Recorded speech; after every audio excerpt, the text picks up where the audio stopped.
Joining me now is Russ Vought, former OMB director and Center for Renewing America president. Russ, thanks for joining me. You bet. Thanks for having me. So you may have heard there, Chad, we're still in the throes of these negotiations. Joe Manchin has just issued a statement just in the last few minutes saying he won't support the $3.5 trillion. That's clear. But as Chad said, maybe there is a number below that which he will accept and which will also be acceptable to the progressives. Where do you see this coming out? Are we going to get both the bipartisan infrastructure bill and this massive Biden spending plan done? Well, I think it's too soon to tell. I mean, they obviously have a substantial amount of problems on their hands with regard to their ability to pass it out of the House tomorrow with the infrastructure portion, and then to pass anything through the Senate with such a slim majority. And the reality that even if they do a $2 trillion bill, that they have to pay for that, or they're intending to pay for it with tax increases. And those tax increases are going to be very unpopular. And the reality that the things that they're going to put in that package is not just spending, but it's policies that raise energy prices. It's things that divide us as a country. So I think they've got a lot of work to do. I think they're up against some deadlines that they're going to have a hard time hitting tomorrow, and I think tomorrow will probably be fairly ugly for the speaker.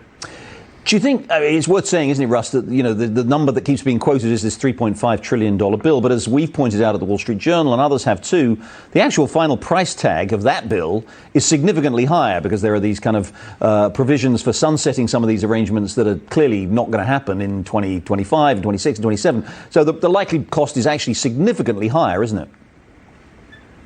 Yeah, it is. They as with any bill in Washington, D.C., they employ artificial sunsets to lower the cost of permanent spending. All of the spending is permanent spending because it is through reconciliation. So this is not the type that is done on an annual discretionary basis. And when you're talking about that, they're always using the types of accounting gimmicks that allow them to lower the cost. And they're also on the revenue side relying on artificial assumptions about the impact that this would have on economic growth, and which we know will never materialize given the fact that these are all anti-growth policies. Do you think, Russ, this is possibly a lose-lose for the president here? Either his agenda goes down and he's unable to get this package of bills through, or it does go through in some form or other, and people see what's actually in it and realize that it is a huge spending program which massively increases spending, for which a lot of which will go to favored Democratic causes like public sector unions, these green energy splurges, things like that, and of course will raise taxes. So, even if it goes through, it could actually end up being something of an albatross for the president.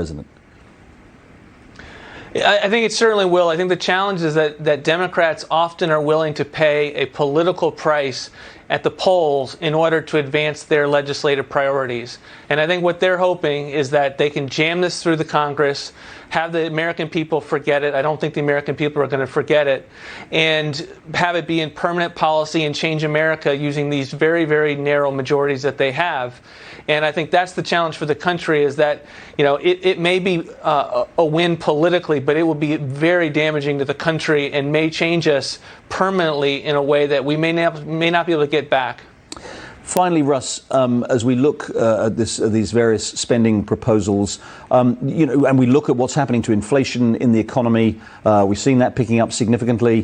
What do you think? What's the effect of all this pouring trillions more dollars into the economy in the way that the Democrats are proposing to do? Yeah, I think the whole debate that we've had about inflation in the last several months is just the fundamentals of economic policy coming home.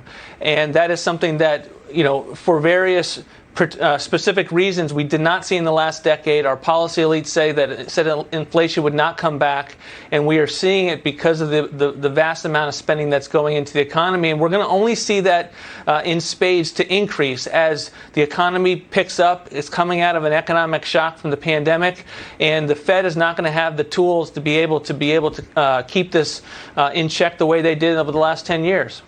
Russ, sorry, just one more quick question. Looks like they're going to do a deal the Republicans seem to be on board for a deal that keeps that keeps the government funded, because that's due to run out, as we know, at midnight tomorrow. The remaining question is over the debt limit. The Republicans have held out against signing up to increase the debt limit. Treasury Secretary Yellen said the government starts to basically run up against its maximum ability to borrow sometime in the middle of October. We in any kind of danger here that the U.S. could actually default? Gerry, this is one of the most amazing fake crises I've ever seen in Washington, D.C. The Democrats have the votes to do what they need to do to raise the debt ceiling.